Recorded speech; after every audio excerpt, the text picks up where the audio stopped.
apprenez à vous connaître. Sayan?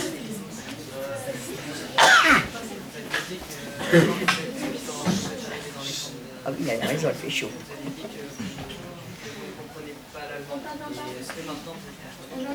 D'accord.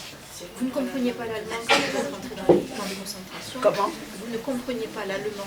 Oui, mais quand j'en suis sortie, pas plus. Hein. Il n'y avait pas besoin de savoir parler l'allemand. Ça m'aurait servi peut-être pour parler avec les autres déportés qui parlaient non pas l'allemand, mais le yiddish. Le yiddish, c'est le patois des juifs de l'Est. Ça s'appelle le yiddish. Alors, ça ressemble à l'allemand. Alors, on peut arriver à se comprendre. Mais moi, je ne parle pas le yiddish. Donc, mais il n'y avait pas besoin de se comprendre, pas besoin de parler. Celui, ça m'aurait servi pour parler avec d'autres déportés, mais on ne se parlait pas. Je pense encore maintenant, je ne me vois pas parler avec les déportés, même quand elles parlaient français.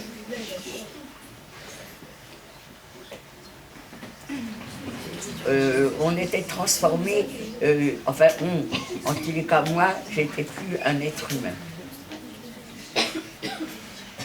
J'étais plus rien, j'étais devenue une machine, tu fais ci, tu fais ça. Je réfléchissais même pas pourquoi je le fais, pourquoi je le fais pas. On me commandait, je le faisais. Mais mon cerveau n'avait plus de personnalité. J'étais plus rien. C'était ce que voulaient les nazis, avec moi ils ont réussi. Adam?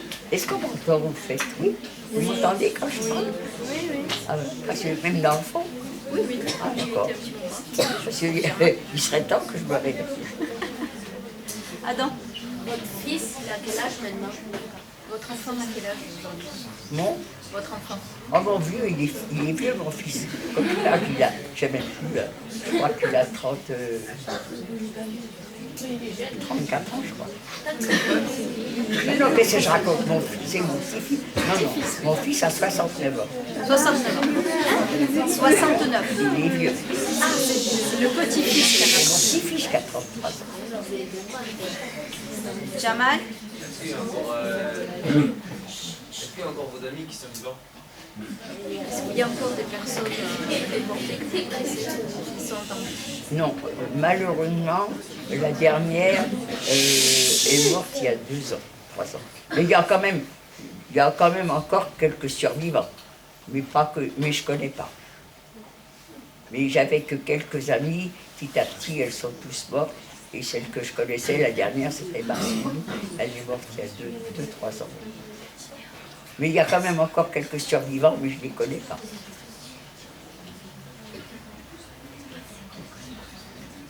Écoutez, merci beaucoup. Ah ben il n'y a pas de quoi. Moi je vous remercie pour... Ah, il y a un petit jeune homme encore. Une jeune fille. Ou un jeune homme. Ah oui, une jeune fille. Mais on ne ne voyait pas. Allez-y, je vous écoute. Est-ce que vous faites des cauchemars par rapport à ça? Est-ce que vous faites des cauchemars? Non, plus maintenant.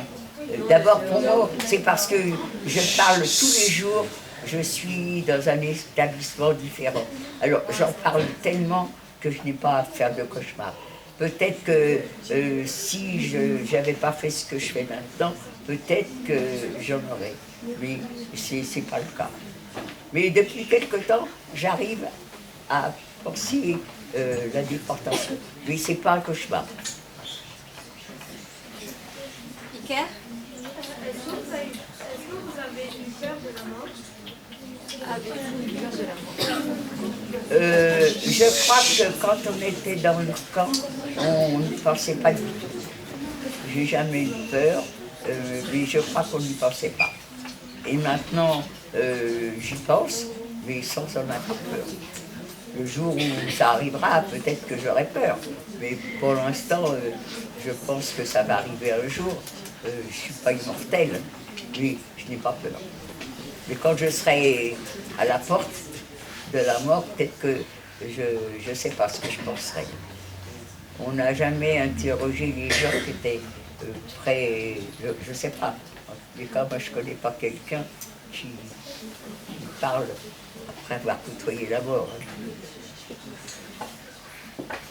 Il y a quelqu'un qui lève la main là. Oui, Cerise. Est-ce qu'il y a une signification sur votre numéro? avait-il une signification au numéro? Alors ça, c'est une bonne question. Je ne sais pas. Moi, j'ai le numéro 78 599. À quoi ça correspond? Je n'en sais rien. Alors, je ne sais pas. J'avoue franchement, j'ai jamais demandé. Il serait peut-être temps si je veux avoir une réponse de le demander, mais j'en ai pas. C'est pas, on n'était pas 60. Quand moi je suis rentrée, on n'était pas 78 dans le train, on a été arrêté dans le train, mais non, ça fait beaucoup 78 dans un wagon. Dans un wagon, on était 1500. Nous, quand on est arrivé dans notre transport, on était 1500, parce qu'on était beaucoup. Normalement, c'est entre 1000 et 1200. Mais nous, il y avait les enfants d'Isieux. Et d'ailleurs, quand je repense à ces pauvres gosses, c'était des enfants juifs dont les parents avaient été arrêtés et qu'on avait rassemblés dans un lieu.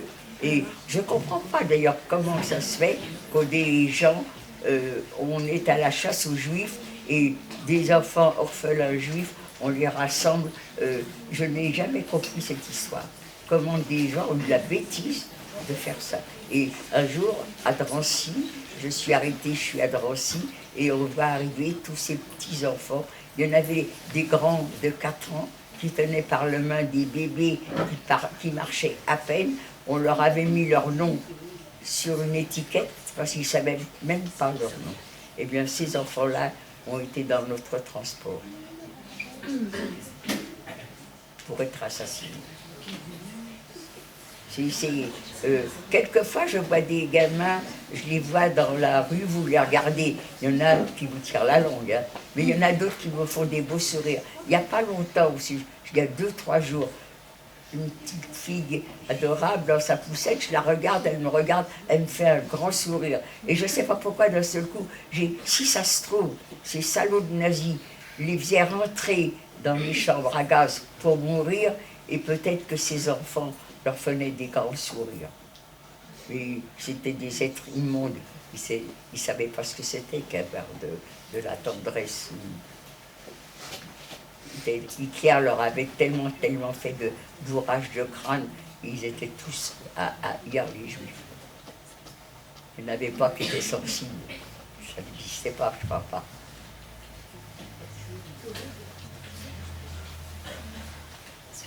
En tout cas, je vous remercie beaucoup pour vos questions. Hein. Et j'espère que vous serez de bons passeurs et passeuses de mémoire.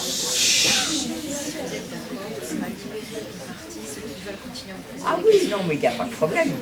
Naturellement que je suis d'accord. Et il y a des quarts à prendre et des retours. Celles et ceux qui veulent continuer à échanger avec Madame Kolenka, vous restez dans la salle. Les autres, on va vous faire sortir rangée par rangée pour éviter rangée par rangée.